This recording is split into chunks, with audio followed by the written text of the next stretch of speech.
인생을 살다 보면 자기밖에 모르면서 쉽게 화를 내는 사람을 만납니다. 먼 길을 걷다 보면 길거리에 있는 온갖 쓰레기를 만나게 되는 것처럼 말이죠. 쓰레기는 쓰레기일 뿐하고 내 갈 길을 가면 좋겠지만 가까운 사람일수록 현실적으로 생각처럼 쉽진 않습니다. 이런 무례한 사람들에게는 어떻게 대처해야 할까요? 가장 최고의 복수는 무관심하게 살아가는 겁니다. 하지만 여러분, 이런 생각도 들지 않나요? 무관심도 수준이 맞는 사람에게만 통합니다. 그냥 100배로 똑같이 복수를 해야 합니다. 맞습니다. 무관심보다 센 복수는 100배, 1000배로 갚아주는 겁니다. 그만큼 정말 복수하고 싶은 마음이 큰 거겠죠. 그래서 이번 영상에서는 무례한 사람을 확실히 제압하는 방법과 못된 사람들에게 이용당하지 않는 인생 조언을 들려드리려고 합니다. 영상 아래에 좋아요와 구독 버튼 한 번씩 눌러주시면 정말 감사하겠습니다. 지금부터 시작합니다. 첫 번째, 사람은 고쳐 쓰지 못한다. 어느 60대 노년의 말에 많은 사람이 공감을 보냈다. 욱하는 사람과 30년 살았더니 남는 건 질병밖에 없네요. 저희 남편이 이런 사람인데 상처가 깊어서 옆에 가고 싶지도 않습니다. 맞다. 나에게 쉽게 욱하는 사람은 다름 아닌 바로 같이 사는 사람이다. 왜 유독 가까운 사람에게 함부로 행동할까? 바로 익숙함 때문이다. 밖에 나가서 누군가를 함부로 대하면 주변의 지적질을 받고 따돌림을 당한다. 하지만 집에서는 옆 사람을 함부로 대해도 그 사람은 떠나지 않을 거라고 믿는다. 그러다 보니 가족들이 평생 자신에게 맞추는 걸 당연하게 생각한다. 하지만 그렇다고 섣불리 대응하면 안 된다. 아까 60대 노년의 말처럼 그 사람의 성격을 고치려다 내 성격만 망가진다. 핵심은 이거다. 사람을 고치려고 애쓰지 말라는 거다. 다만 그 사람의 말에 상처를 받지 않도록 말 한마디를 준비해야 한다. 이 사람은 대체 왜 이러는 걸까라는 한마디보다는 이 사람은 원래 그래라는 한마디를 마음에 두는 게 편하다. 실제로 한 60대 중반의 어떤 분은 주택을 위, 아래층으로 구분하여 따로 살고 있다. 잠시라도 떨어져 있다 보면 마음이 편해지고 즐거워진다고 말한다.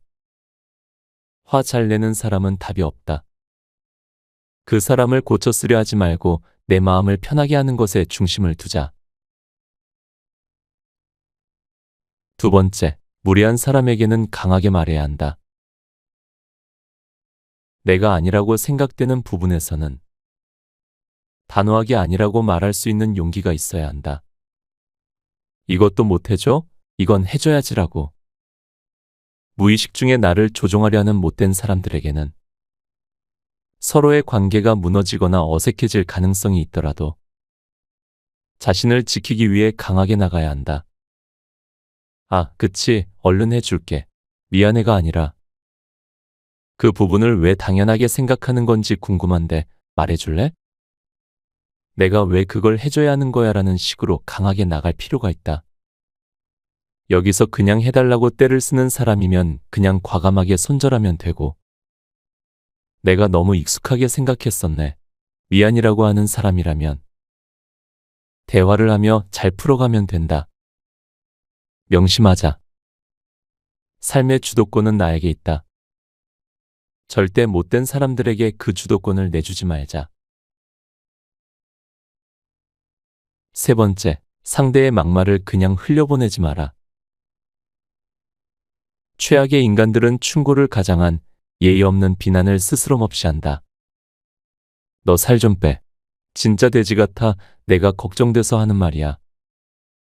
애매하게 걱정을 해준다라는 식으로 마무리를 하며 얌체같이 빠져나갈 구멍을 만든다.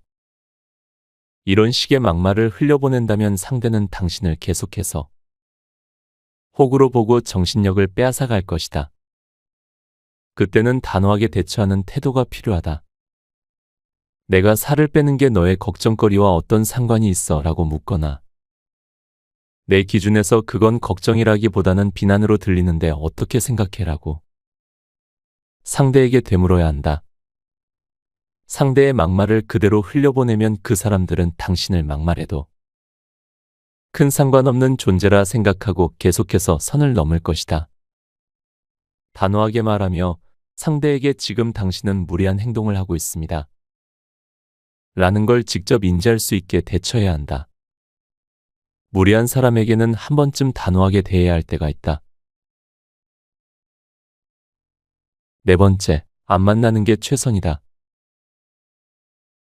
나를 무시하고 경멸했던 사람들에게 어떻게든 복수하려고 내 소중한 시간을 낭비하지 마라. 완전히 잊고 살며 그냥 내가 아는 최선을 다하고 살면 된다. 그런 시간들이 쌓이면 어느새 당신은 그 사람보다 훨씬 더 멋지고 대단해질 것이고 그때 그 사람은 당신을 우러러 볼 수밖에 없게 된다. 나를 힘들게 하는 사람들, 나를 무시하는 사람들에게 하는 최고의 복수는 무관심이다. 마치 세상에 없는 사람이냥 취급하며 철저히 내 삶을 살며 내 인생을 갖고 나가면 된다. 이미 끝난 인간관계에 집착하고 일에 집착하면 나만 손해다. 시간이 지나고 나면 아무 감흥도 없다. 불필요한 문제에 우리의 인생을 소비하지 말자. 인생은 짧고 시간은 유한하다. 당한 만큼 갚아주려고 노력하다가 나에게 온 천금과 같은 기회를 놓치는 우를 범할 수 있다. 나는 이럴 때마다 독수리 이야기를 떠올린다. 독수리를 유일하게 괴롭히는 새는 까마귀다. 그때 독수리의 대처 방법은 정말 놀랍다. 까마귀를 직접 상대하지 않는다. 그저 더 높이 하늘로 올라간다. 그러면 까마귀는 높은 곳에서 숨을 쉬지 못하고 기절하고 떨어진다. 독수리는 알고 있다. 굳이 상대하지 않고 나의 상태를 높이면 상대는 나가 떨어진다는 것을. 다섯 번째, 그냥 똥 밟았다 생각하자. 자신이 믿는 세상이 무조건적으로 진리라고 생각하는 사람들을 설득하기 위해 열 올릴 필요가 없다. 이 사람들에게는 사실이 중요하지 않다. 본인이 생각했을 때 지구가 평평한 거면 지구는 평평해야만 한다. 지구가 둥글다는 사실을 논리적으로 아무리 설명해 줘봤자 아니야, 지구는 평평해 라고 앵무새처럼 같은 말을 반복할 사람들이다. 이런 사람들을 설득하기 위해 내 에너지를 소비할 필요 없다. 아, 그렇게 생각하는구나 하고 말면 그만이다. 그 자리에서만 열심히 듣는 척하고 다음부터는 굳이 만날 필요도 없다. 사람은 쉽게 변하지 않는다. 나를 괴롭혔거나 욕했던 애들은 나중에 다 인과응보로 돌려받는다. 다시 말하지만 똥은 굳이 들추는 것이 아니다. 여섯 번째, 내 기분을 열심히 살펴라. 다른 사람이 무언가 부탁할 때 내 기분이 어떤지 잘 살필 필요가 있다. 뭔가 찝찝하거나 기분이 안 좋으면 그건 다 이유가 있다. 도와줄 때는 기분이 보람찬 게 당연하고 도움에는 보답이 따라오는 게 당연한 것이다. 하지만 그 당연한 것을 지키지 않는 사람들이 꽤 많다. 나의 도움에 감사함을 느끼고 표현하기는커녕 응당해줘야 하는 것처럼 여기는 사람들. 오히려 더 안 해줘서 섭섭해하는 기본 예의도 없는 사람들이 있다. 반드시 기억하자. 누군가를 호의로 도와줬지만 그 호의를 당연하게 여기고 돌아오는 것도 없어 기분이 좋지 않고 애매하다면 그런 사람들은 반드시 멀리할 필요가 있다. 계속 이용당하고 휘둘리면 나만 호구된다. 명심하자. 나만 배려하다가 나만 호구된다. 일곱 번째, 모든 부정적인 사람에게 구제했으며 시간 낭비하지 마라.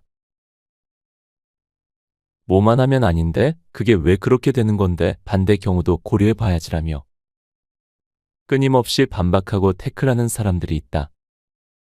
그런 사람들에게 짜증을 내며 재반박을 한다고 하더라도 그 사람들은 다시 반박을 할 것이다. 이 사람들의 가장 큰 목표는 나를 화나게 하는 것이니까 상대의 얕은 도발에 넘어가는 순간 그들은 속으로 쾌재를 부를 것이다. 그러니 그런 사람들에게 먹잇감을 제공하지 말고 시간 낭비하지 마라. 그게 나의 정신력을 지키는 가장 좋은 방법이다. 아까도 말했듯이 똥을 만나면 피하는 게 상책이다. 8번째, 설득하려고 애쓰지 마라. 어떤 억울한 일을 당하거나 야비하고 짜증나는 일을 당했다고 하더라도 그 일을 계속해서 파고들면 나만 손해다. 결국 그 일의 승자는 아무도 없기 때문이다. 물론 반드시 해결해야 되는 문제라면 당연히 해결하려고 최선을 다하고 노력하는 게 맞지만 그냥 넘어가도 별 문제 없고 괜찮은데 괜히 신경이 거슬리거나 상대방에게 한 방 먹이고 싶어 칼을 갈고 있다면 그 칼은 내려놓는 게 나의 정신 건강에 훨씬 좋다. 어차피 상대방을 찌른다고 해도 상대방도 나를 찌르게 되어 있고 누가 덜 많이 찔렸냐, 더 많이 찔렸냐의 차이지. 서로가 상처투성이가 되는 건 매한가지기 때문이다. 그냥 그런 상황에서는 반드시 복수를 하기보다는 그냥 너는 인생 그렇게 살아라 라고 생각한 뒤 내 인생을 더 열심히 사는데 온 정신을 집중하는 게 훨씬 더 생산적이다. 내가 좋아하는 말이 있다. 대장부는 소인배와 논하거나 싸우지 않는다. 대장부처럼 살다 보면 내 주변에도 대장부같이 든든한 사람들이 모일 것이다. 9번째, 내 일을 열심히 하면 된다. 누가 뭐라고 해도 삶의 주도권은 나에게 있다. 다른 사람의 일에 신경 쓸 새 없이 내 일이나 열심히 하며 부지런히 살아가자. 일이 바쁘고 성과를 만들어내기 시작하면 다른 사람의 얕은 유혹에 넘어갈 일도 없다. 못되고 무능한 사람들은 자신이 능력이 없기 때문에 어떻게든 다른 사람의 능력에 기생하려 한다.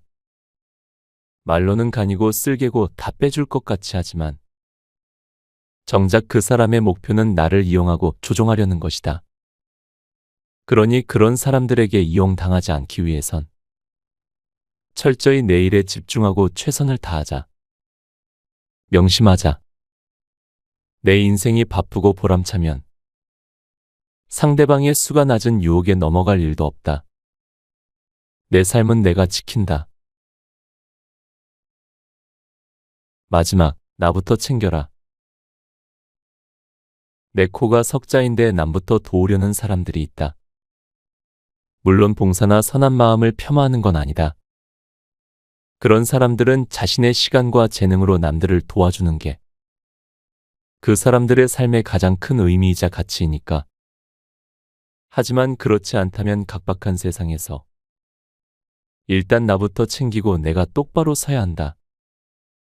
마음의 여유가 있어야지 세상을 보는 시야가 넓어지고 지갑에 빈틈이 없어야지 못된 사탕발림에 넘어가지 않는다.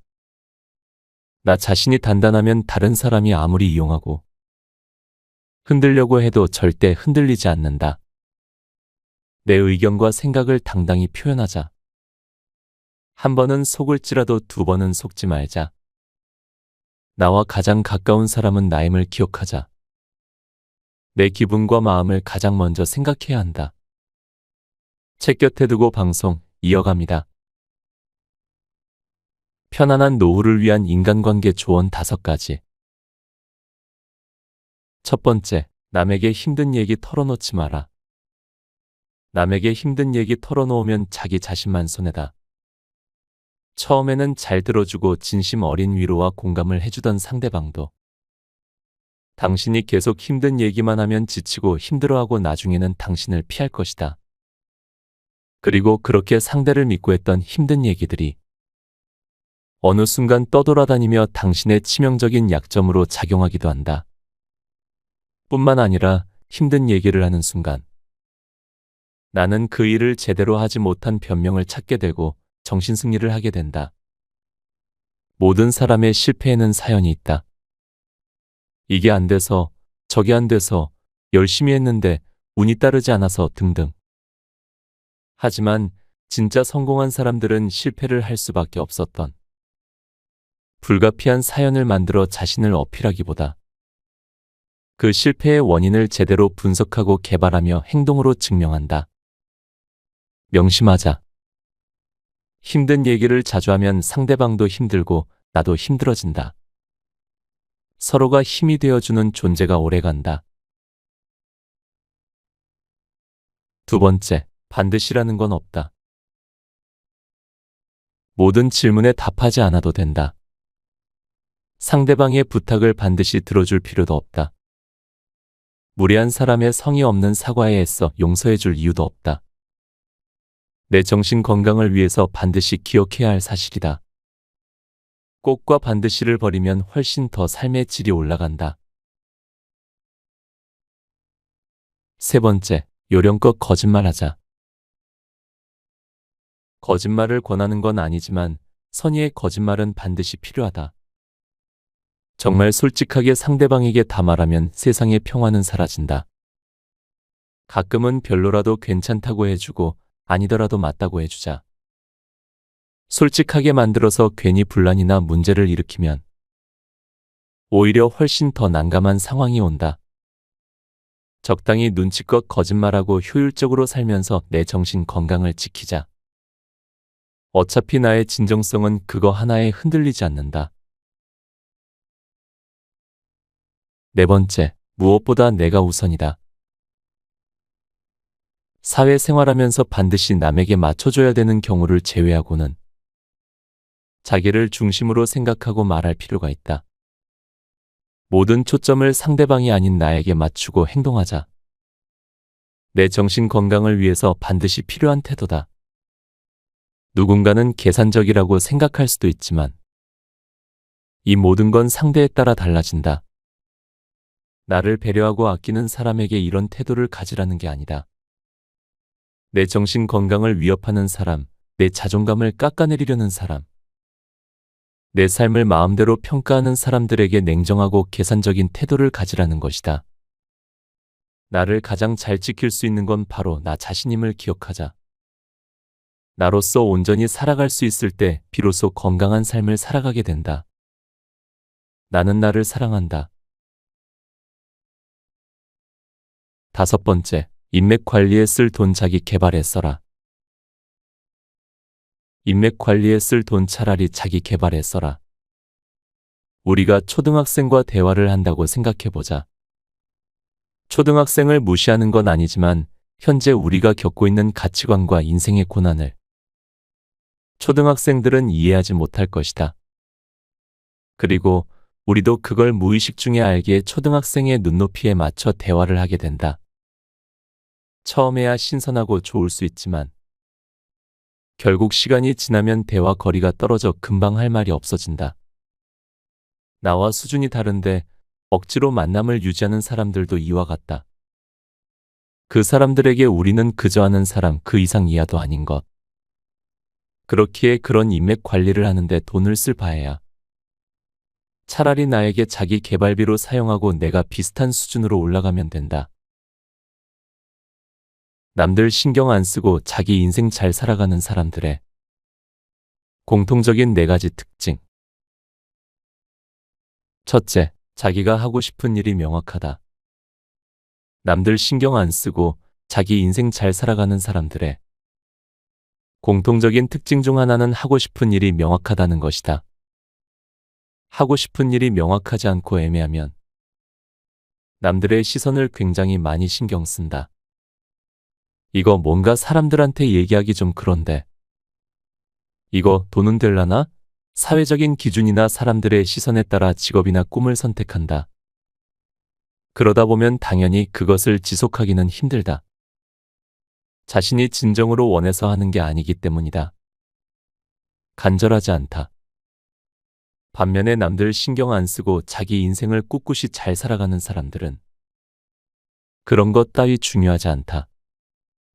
강력한 자기 확신이 있고 하고 싶은 일이 정말로 명확하기 때문에 누가 뭐라고 한들 나는 내 갈 길 간다. 마음으로 꿋꿋이 목표를 향해 걸어간다. 얼마나 돈을 많이 버는지, 사회적으로 얼마나 인정을 받는지, 그런 것보다는 자신의 가슴이 뛰는지, 자신이 이 일을 할 때 진정으로 행복한지가 우선이다. 그렇기에 남들 신경 쓸 시간에 일에 집중하고 몰입하는 게 훨씬 더 남는 장사라는 생각이 확고하다. 그리고 중요한 건 그런 사람이 진짜 매력적이다.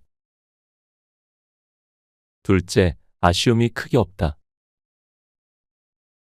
그들은 바쁜 와중에서도 지금 삶에 만족하기에 아쉬움이 없다. 남들은 해봐야지, 했어야 했는데 라며 뒤늦게 후회하는 것들을 어떻게든 시간을 내서 경험해봤기에 당장 지금 죽어도 재밌는 인생이었다라며 깔끔하게 눈 감을 수 있는 것이다. 우선적으로 도전을 한 뒤 잘 맞으면 계속해서 그것들을 삶에 추가해 인생을 훨씬 더 풍요롭게 만들고 잘 안 맞으면 이건 나랑 잘 안 맞네 라고 하며 안 하면 된다. 누군가의 인생 버킷리스트를 그들은 1년 만에 달성하기도 한다. 특출난 능력이 있어서 그런 건 절대 아니다. 그들은 두려움을 이겨내고 일단 해본다. 그게 그들의 가장 큰 장점이다. 남을 신경 안 쓰는 대신 남 핑계도 대지 않는다. 그러면 아쉬운 게 크게 없다. 셋째, 기분 관리를 잘한다. 감정적으로 접근해서 일을 그르치는 것을 절대 하지 않는다. 이 사람들은 기본적으로 자존감이 높아. 상대가 자신에게 감정적인 도발을 하거나 시비를 걸어도 그냥 그러려니 하고 넘긴다. 하수들의 얕은 도발에 응해봤자 자신의 소중한 감정 낭비라는 가치관이 확고하기 때문이다. 만약 상대방이 비판이 아닌 무례한 비난을 하더라도 그 비난에 감정적으로 대응하지 않고 그런 말을 하시는 이유가 뭘까요? 라며 감정을 섞지 않은 채 무표정으로 물어본다. 감정의 동요를 예상했던 상대방은 그런 반응에 오히려 당황하고 더 이상 그런 행동이나 말을 하지 않는다. 책 곁에 두고 방송 이어갑니다. 넷째, 기대하지 않는다. 어떤 것을 하든 기대하지 않는다. 인간관계에서도 과도한 기대를 하게 되면 실망을 할 수밖에 없다. 내가 생각하는 상대방에 대한 애정은 6인데 상대방은 나를 2로밖에 보지 않으면 당연히 상처받는다.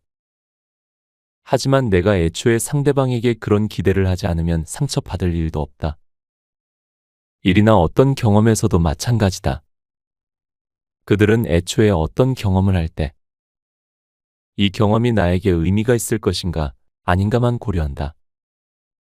그렇기에 실패에 대한 기대, 성공에 대한 기대를 하지 않으니 당연히 도전을 두려워하지 않을 수밖에 없다. 이런 삶에 대한 적극적인 태도가 그들의 인생을 더욱 풍요롭게 만들어준다. 곁에 두고의 짧은 생각.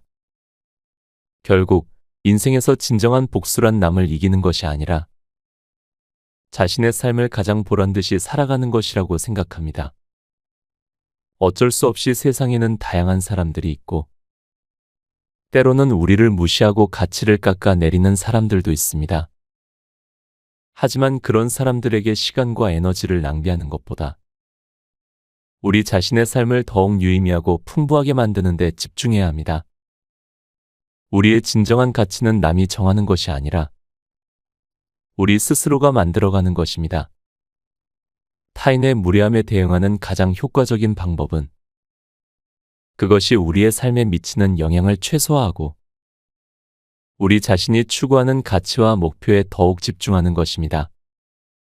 우리가 진정으로 자신의 가치를 알고 나를 중심으로 살아갈 때 타인의 부정적인 영향력은 점차 힘을 잃게 될 것입니다. 그것이 바로 우리가 추구해야 할 진정한 복수입니다. 그러니 여러분, 남에게 시간을 낭비하지 마세요. 우리의 시간, 우리의 에너지, 우리의 사랑은 우리 자신과 우리가 정말로 소중하게 여기는 사람들을 위한 것입니다.